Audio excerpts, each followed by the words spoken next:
सभी को मेरा नमस्कार। भारत की जनगणना में हमारा एचएलओ ऐप जो प्रगणक और सुपरवाइज़रों के लिए एक बेहद इम्पोर्टेंट और इस डिजिटल जनगणना में एक बहुत उपयोगी ऐप है, जिसके बारे में हम आज कुछ चर्चा करेंगे कि इस ऐप की क्या-क्या विशेषताएँ हैं, कौन-सा म कौन-कौन सा मेनूज़ हैं और प्रत्येक मेनू का क्या कार्य है, इसकी डिटेल हम लोग इस वीडियो में चर्चा करेंगे। सबसे पहले हम जानते हैं कि एचएलओ ऐप इंस्टॉल करने के लिए हमें अपने मोबाइल के सेटिंग में चेक करना होगा कि ये कौन-सा एंड्रॉयड का वर्ज़न कौन-सा है। अगर आईओएस है, एप्पल का आईफ़ोन यूज़ करते हैं, तो उसके लिए कम से कम उसका वर्ज़न जो है 15 होना चाहिए और एंड्रॉयड के लिए उसका न्यूनतम वर्ज़न जो है 11 से कम नहीं होना चाहिए। और उसकी मेमोरी की बात करें तो उसकी रैम जो है वो 4 जीबी होनी चाहिए और उसकी स्टोरेज जो है रोम वो 8 जीबी कम से कम होना चाहिए। और एक जो है मैप देखने के लिए आपके फ़ोन में पीडीएफ व्यूअर्स उपलब्ध होना चाहिए। कोई भी पीडीएफ व्यूअर होना चाहिए आपके फ़ोन में, जो मैप आएगा आपके एचएलओ ऐप में, जो आपके एचएलबी जो है उसको दिखाने के लिए कि कौन-सा आपका ब्लॉक है, हाउस हाउस लिस्टिंग ब्लॉक कौन-सा मिला है आपको, वो उसका मैप देखने के लिए पीडीएफ व्यूअर होना चाहिए।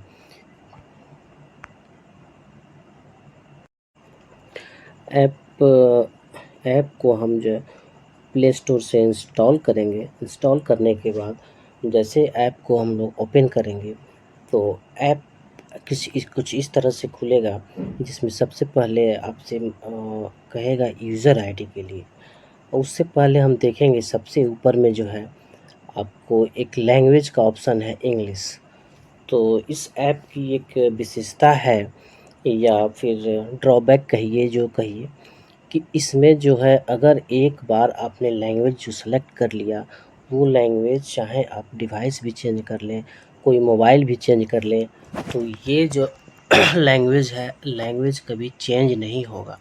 इसीलिए सभी प्रगणक और हमारे सुपरवाइज़र साहब लोगों से अनुरोध होगा कि ये ऐप इंस्टॉल करते समय ऊपर लैंग्वेज को ज़रूर चूज़ कर लें। ये बाय डिफ़ॉल्ट इंग्लिश लैंग्वेज रहता है।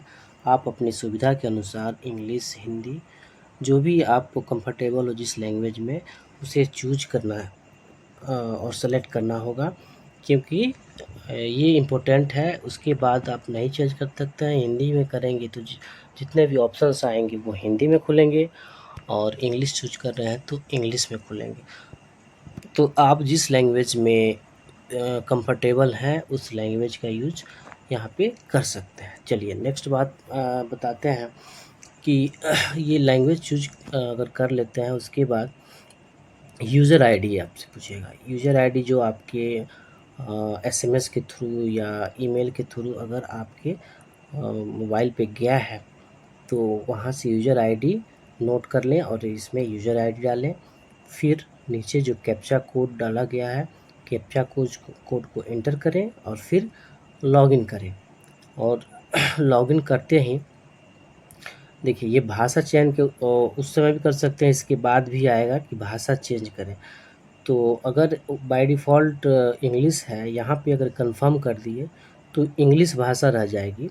और यहाँ नीचे जो है चेंज लैंग्वेज कर रहे हैं, तो चेंज लैंग्वेज करने के बाद आप उसमें बहुत सारा लैंग्वेज दिखाएगा, उसमें लैंग्वेज चूज़ करके हिंदी होगा तो फिर ऊपर में हिंदी हो जाएगा।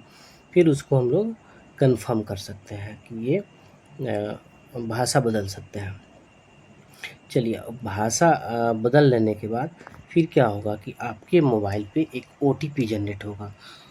ओटीपी आएगा मोबाइल पे, वो ओटीपी आपको यहाँ एचएलओ ऐप पे दर्ज करना होगा। फिर उसके बाद वेरीफाई ओटीपी पे क्लिक करना होगा और जैसे ही वेरीफाई ओटीपी पे क्लिक करेंगे, वैसे ही आपसे पासवर्ड की डिमांड करेगा कि आप पासवर्ड डालिए, ठीक है।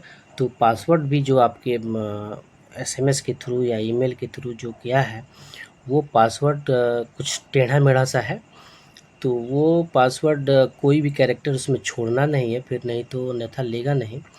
तो सभी पासवर्ड में जितने भी डिजिट दिए हैं, जितने भी अल्फ़ा न्यूमेरिक डिजिट हो सकते हैं, वो सभी डिजिट यहाँ पे कोई भी स्किप नहीं करना है, सभी को एज़ इट इज़ यहाँ पे टाइप कर देना है, फिर सबमिट करना है।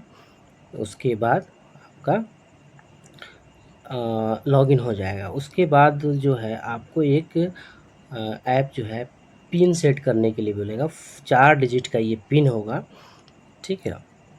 ये पिन जो है अगर एक बार सेट कर दिए तो फिर क्या होगा कि आगे कभी भी अगर ऐप को ओपन करना है तो आपको यूज़र आईडी पासवर्ड डालने की आवश्यकता नहीं होगी। सिर्फ़ आप 4 डिजिट का पिन डालेंगे और ये ऐप स्वतः ओपन हो जाएगा।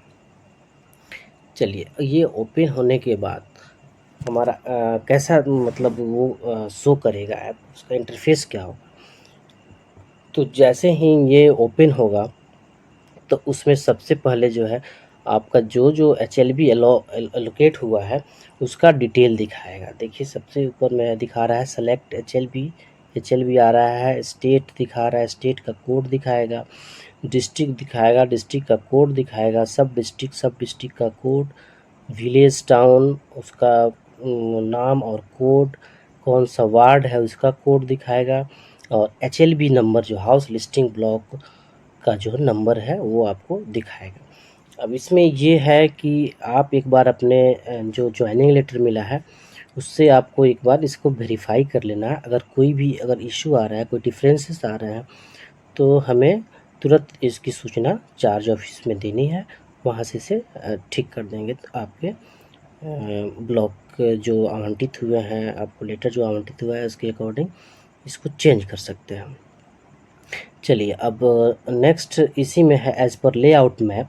जो लेआउट मैप नज़री नक्शा आपने बनाया है तो उसके अनुसार एक्सपेक्टेड नंबर ऑफ़ बिल्डिंग्स कितने हैं, ठीक है? और उसमें कितने भवन हैं, एक अनुमानित कितने भवन हैं वो ऊपर में डालनी है और फिर उसमें कितने अनुमानित सेंसस हाउस यानी जनगणना मकान कितने हैं वो आपको नीचे डालनी है। देखिए ये एक अनुमानित है लगभग, इसको आप बाद में अगर एक्चुअल आप जो कर रहे हैं उसके बाद जितने डेटा आ रहे हैं, जितने आपके मकान हैं, जितने आपके बिल्डिंग्स हैं, तो वो अगर एक्चुअल जब आप जनगणना करने जाते हैं उस समय आता है तो ये एडिट करने योग्य है, आप इसको बाद में सुधार कर सकते हैं। अभी आपको इसमें एक्सपेक्टेड जो है, अनुमानित जो है वो संख्या दर्ज करनी है, ठीक है? उसके बाद हम नीचे हाउस लिस्ट ऑपरेशंस पे क्लिक करेंगे तो फिर उसका अलग इंटरफेस खुलेगा।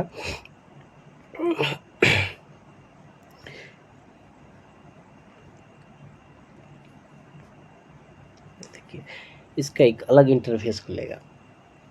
तो इस इंटरफेस में जो है ये इन्यूमरेटर के लिए, परिगणक के लिए ये देखिए ये 6 ऑप्शंस, 6 मेनूज़ खुलेंगे।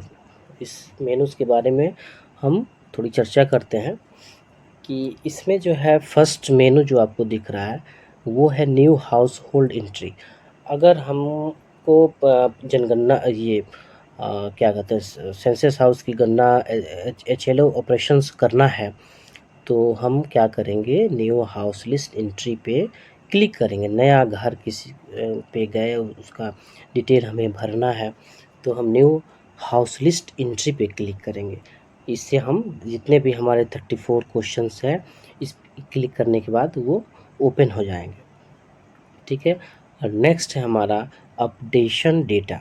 अब अपडेशन डेटा क्या होता है कि कोई भी मान लीजिए कि हमने किसी हाउस होल्ड की एंट्री की और लगा कि नहीं अभी कि उसमें कुछ सुधार की आवश्यकता है तो हम क्या करेंगे, अपडेशन डेटा पे क्लिक करेंगे।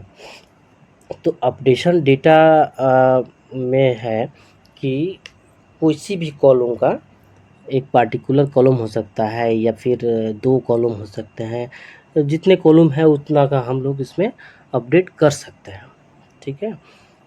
और नेक्स्ट है हमारा एडिट ऑलरेडी सिंक्रोनाइज डेटा। अब जैसे ही आपकी इन्फॉर्मेशन के लिए बता दूं, अगर आप 2 3 4 मकान कर लेते हैं कि एंट्री हो जाती है, तो मेरी एक सलाह है कि हर 3 4 एंट्री के बाद आप डेटा को सिंक करें, जो नीचे दिया हुआ सिंक बटन सिंक करें। इससे क्या होता है कि डेटा लॉस्ट होने की जो है संभावना नहीं रहती है।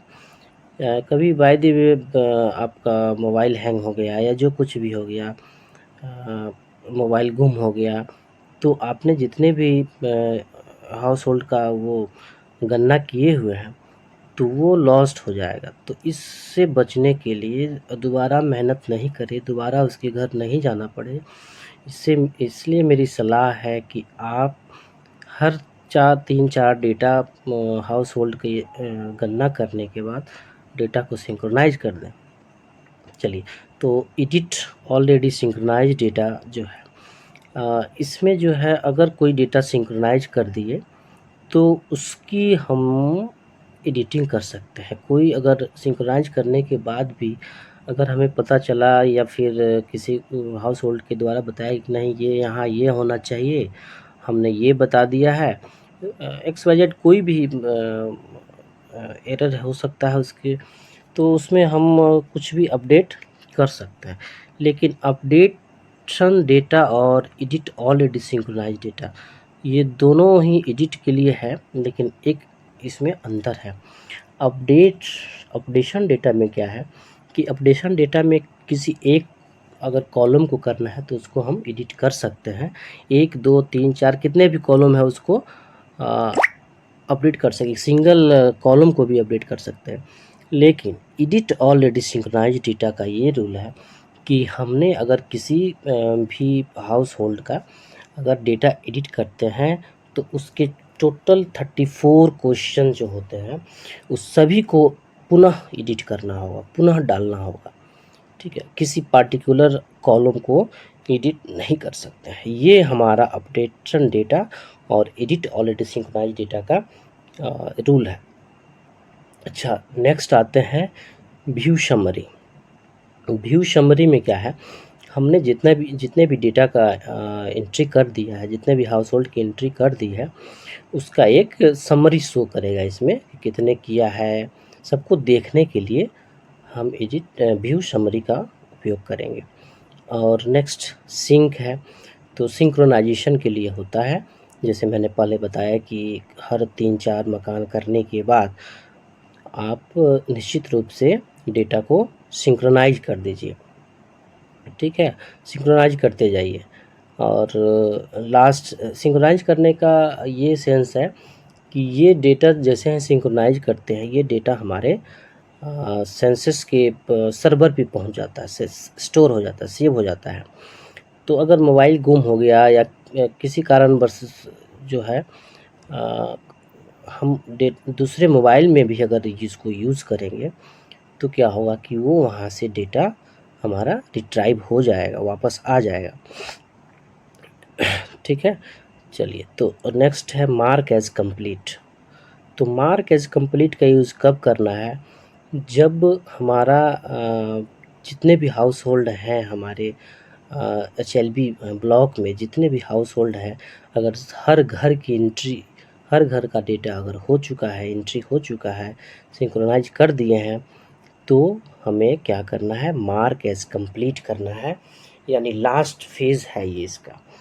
तो मार्क एज कंप्लीट करने से पहले हमें ये ज़रूर चेक करना चाहिए कि कोई हाउस होल्ड छूट तो नहीं गया है।